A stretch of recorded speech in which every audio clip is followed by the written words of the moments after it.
all to peace. The storm surrounding me, let it break. At your name, still call the sea to still, the rage in me to still every wave. At your name, Jesus, Jesus, you make the darkness tremble. Jesus, Jesus, you silence fear. Jesus, Jesus, you make the darkness tremble. Jesus, Jesus. Breathe, call these bones to live, call these lungs to sing once again.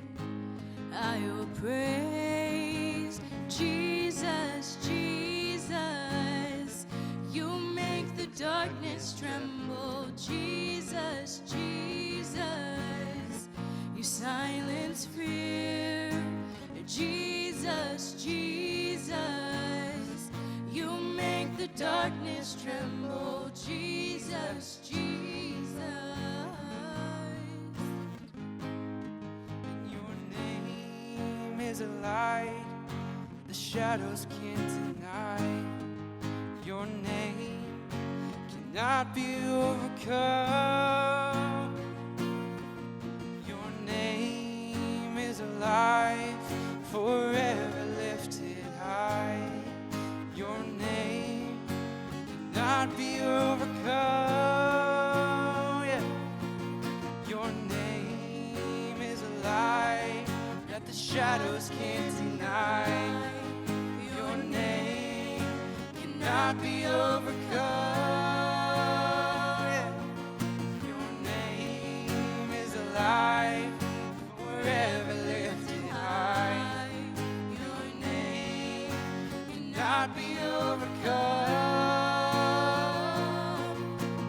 Jesus, Jesus, you make the darkness tremble. Jesus, Jesus, you silence fear.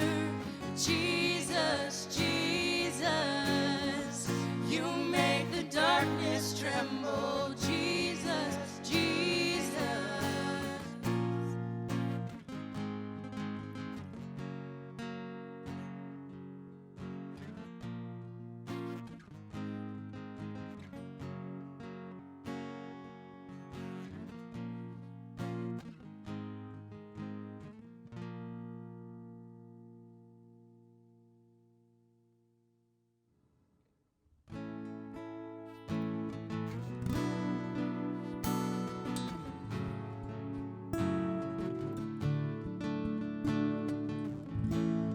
I've carried a burden too long on my own. I wasn't created to bear it alone. I hear your invitation to let it all go. Yeah, I see it now. I'm laying it down, and I know that I need you. I run to the Father, I fall into grace. I'm done with the hiding, no reason to wait. My heart needs a surgeon, my soul needs a friend. So I'll run to the Father again and again and again and again. Oh, oh, oh.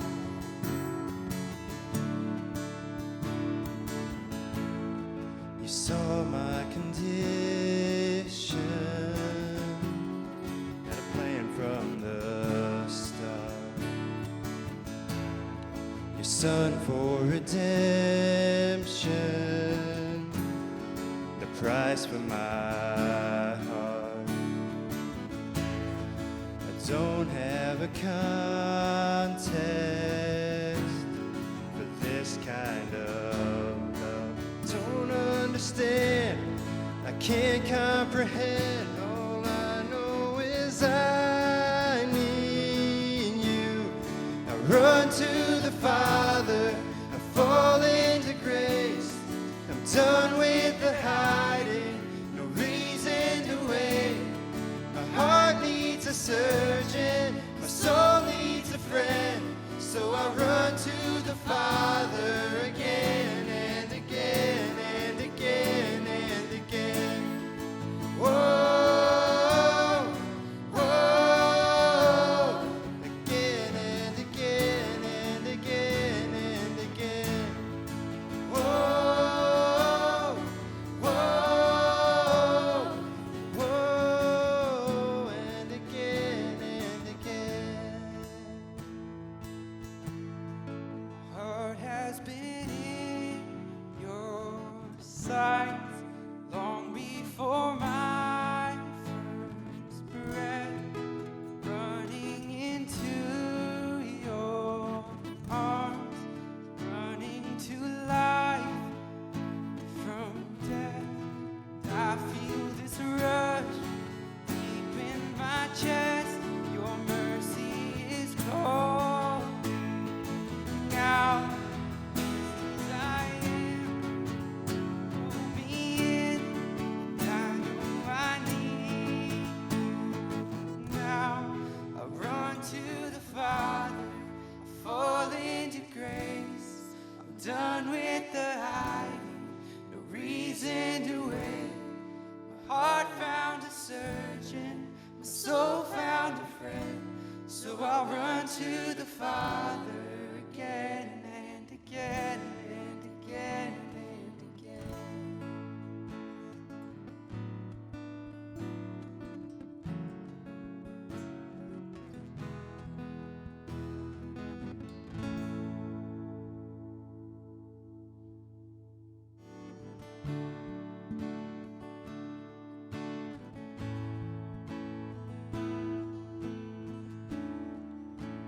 Caught up in your presence, I just wanna sit here at your feet. Caught up in this holy moment, I never wanna leave.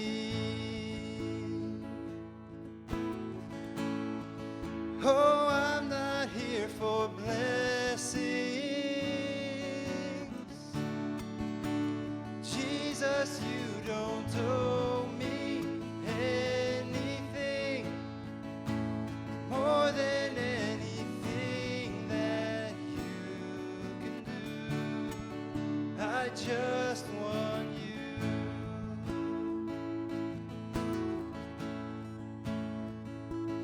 I'm sorry when I've just gone through the motions. I'm sorry when I just sang another song to take me back to where we started.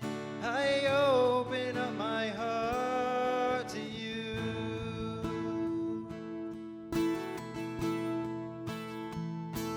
And I'm sorry when I've come with my agenda. I'm sorry when I forgot that you're enough. So take me back to where we started. I open up my heart to you. I'm caught up in your presence. I just wanna sit here at your feet. I'm caught up in this holy moment. I never wanna leave. Oh, I'm not here for blessings. Jesus,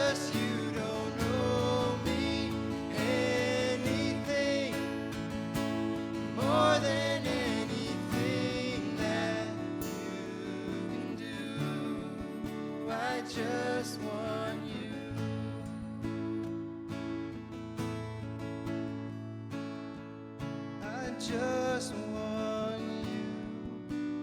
Nothing else, nothing else, nothing else will do. I just want you. Nothing else, nothing else, Jesus, nothing else will do. I just want you. Nothing else, nothing else, Jesus, nothing else will do. I just want you. Nothing else, nothing else, Jesus, nothing else will do. I'm caught up in your presence.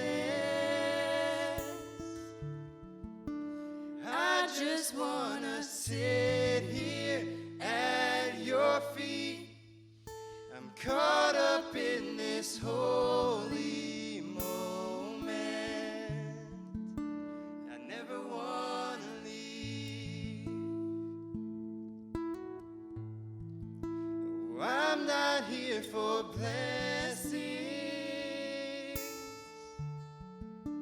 Jesus, you don't owe me anything more than anything that you can do. I just want you.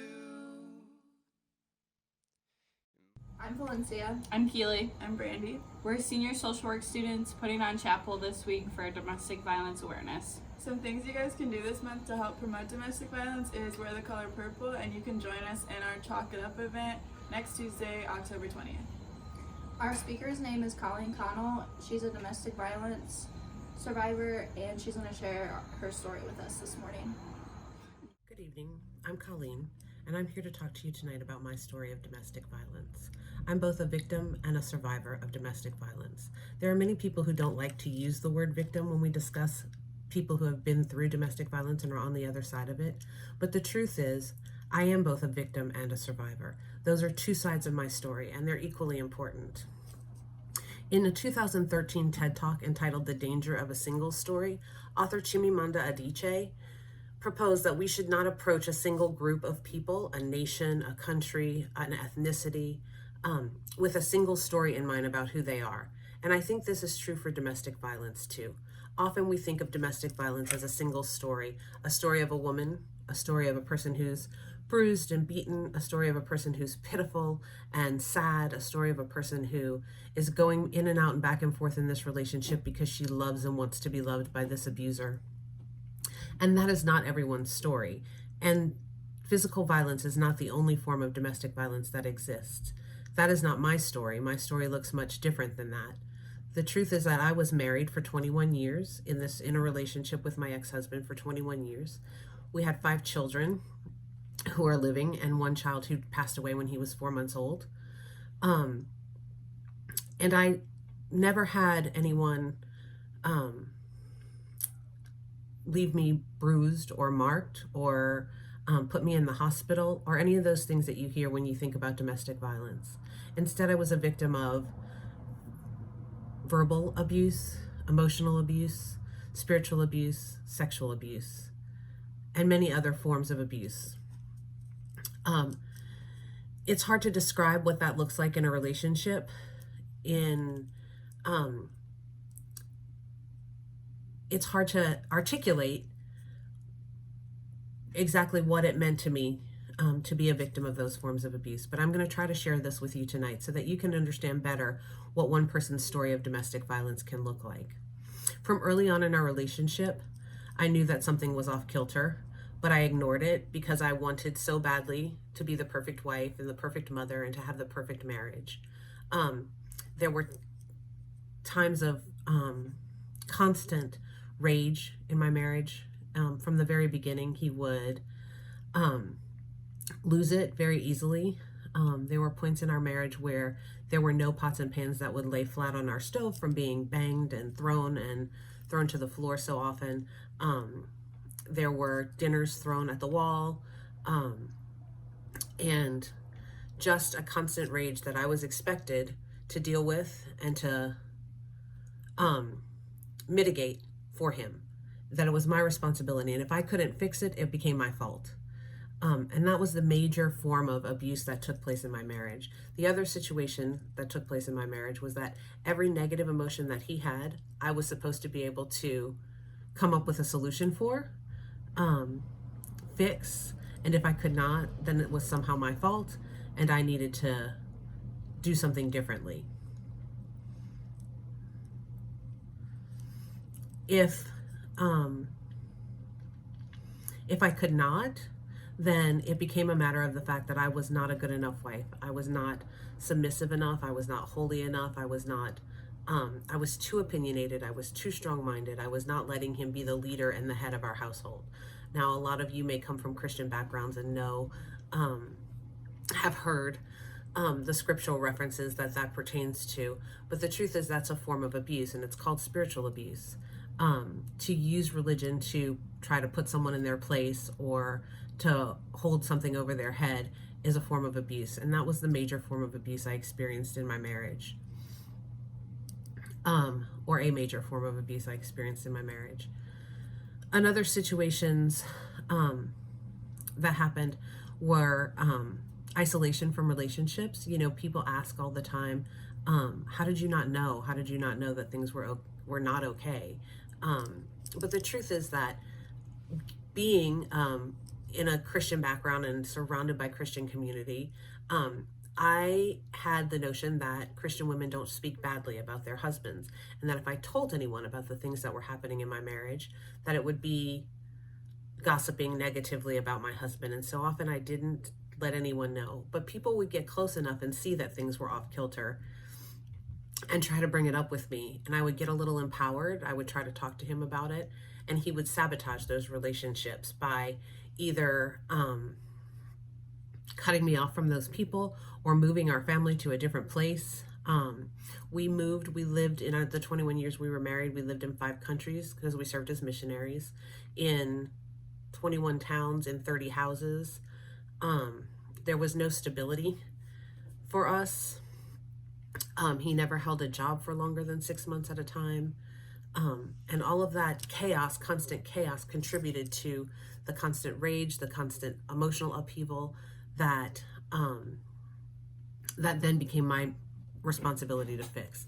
For instance, I had a dear friend who had been also who was a survivor of domestic violence, and who came to visit us in Mission at one point and saw what was going on. She was with us for 4 days and was able to see the screaming, the yelling, the throwing things, the needing me constantly by his side to fix everything that went wrong, and brought up to me the fact that she was concerned about the relationship. And she and I became very close, and she became a big support to me. And I tried, with her help, to address some of the things that were happening in our relationship. Eventually, one evening, my ex-husband came home and told me that this friend's husband had asked him to tell me that I needed to stay away from her, that I was causing her to drink when she was a recovering alcoholic, and that he needed me not to be around her anymore. I did not find out until many, many years later that that was a lie, and that had never occurred. But he did whatever he could to isolate me from those relationships. That empowered me and that enabled me to see that things were not okay in our relationship. There were incidences of him hammering a hole through our kitchen table, him throwing a ball at my windshield as I drove down the driveway to leave our home. And that constant rage is something that causes you to live in constant fear.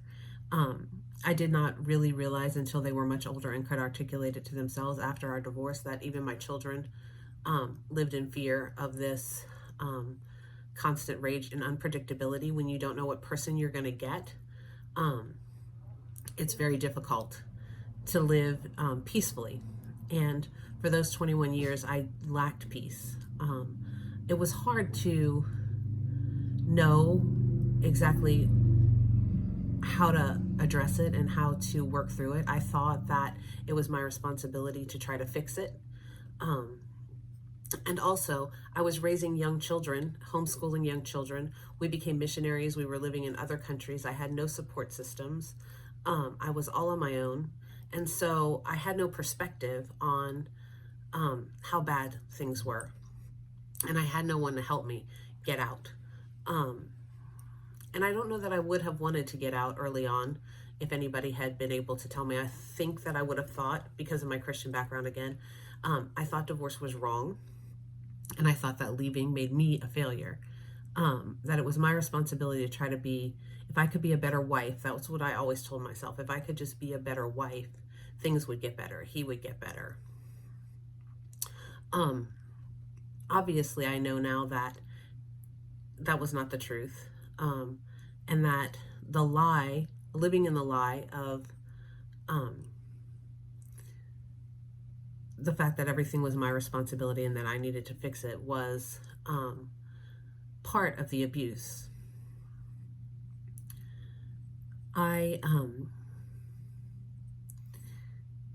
We spent 6 years in Costa Rica as missionaries in our last stint in the mission field.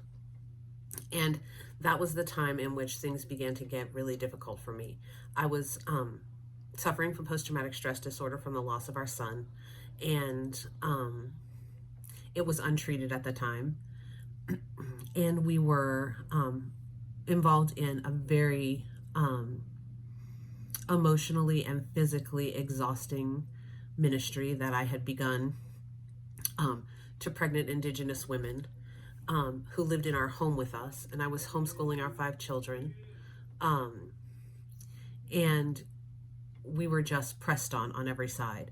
The constant stress of that triggered him often.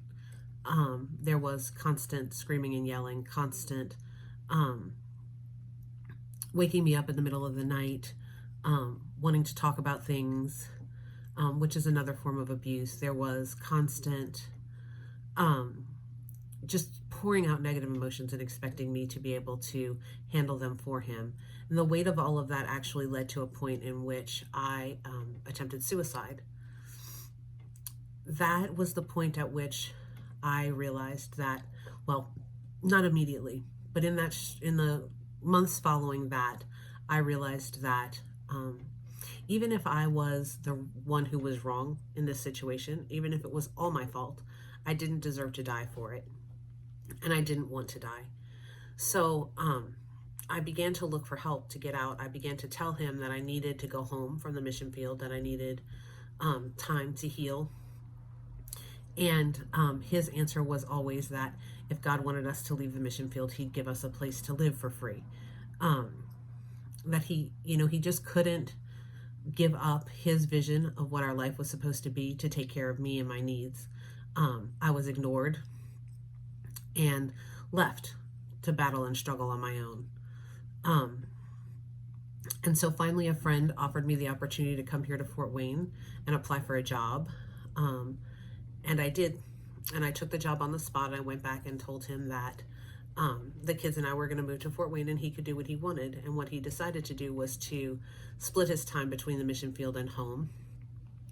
And so I began to have plenty of time and space away from him to realize some things about how bad it really was, and how I did okay when he wasn't around, and then I crashed back into mental illness when he was around.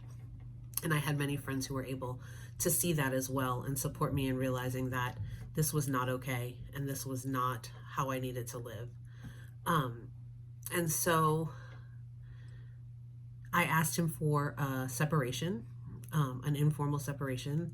He was going back to Costa Rica, and I asked him to take 3 months and leave me for 3 months to just work some things out and figure some things out.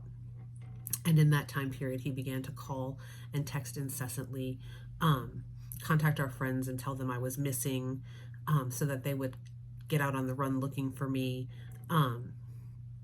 And eventually, he hacked into my email, my Facebook, cyber stalked me, found out some private information that I was not sharing with him about a surgery that I had planned, and showed up back at home, ambushing me the night before the surgery.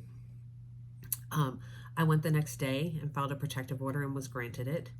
And in retaliation for me filing the protective order, he filed for divorce.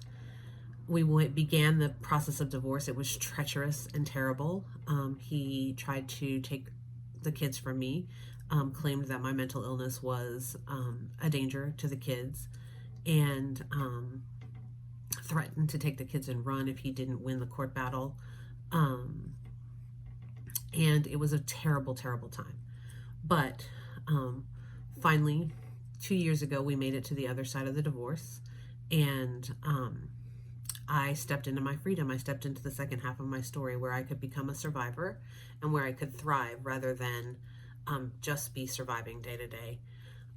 The kids and I now live a life of recovery. Obviously, there's a lot of recovering to do when you've been through that much trauma, but we are doing well and we are happy, even though it can be a struggle to be a single mom. On the worst days, it's not as bad as it was, and I can always remind myself of that. We are happy and content, and their dad actually is a part of their lives. I have learned how to set boundaries with him and learned how to deal with that relationship in a healthy manner, so that he doesn't have power and control anymore over me and over my emotions and over how I feel. And I don't have that obsession with having to try to fix things for him. And so we are able to co-parent the kids together as much as possible. He does not live nearby anymore, but we're able to communicate and work things out together for the sake of the kids. And we are all surviving and we are all thriving now. Even though domestic violence was a part of my story, and even though it was a long and difficult part of my story, it's not all of my story. And now that I'm on the other side of my story, I can look back at it and know that even though I was a victim in that part, I don't have to forever be defined by the term victim. I am a survivor now. And I'm grateful to be able to call myself a survivor.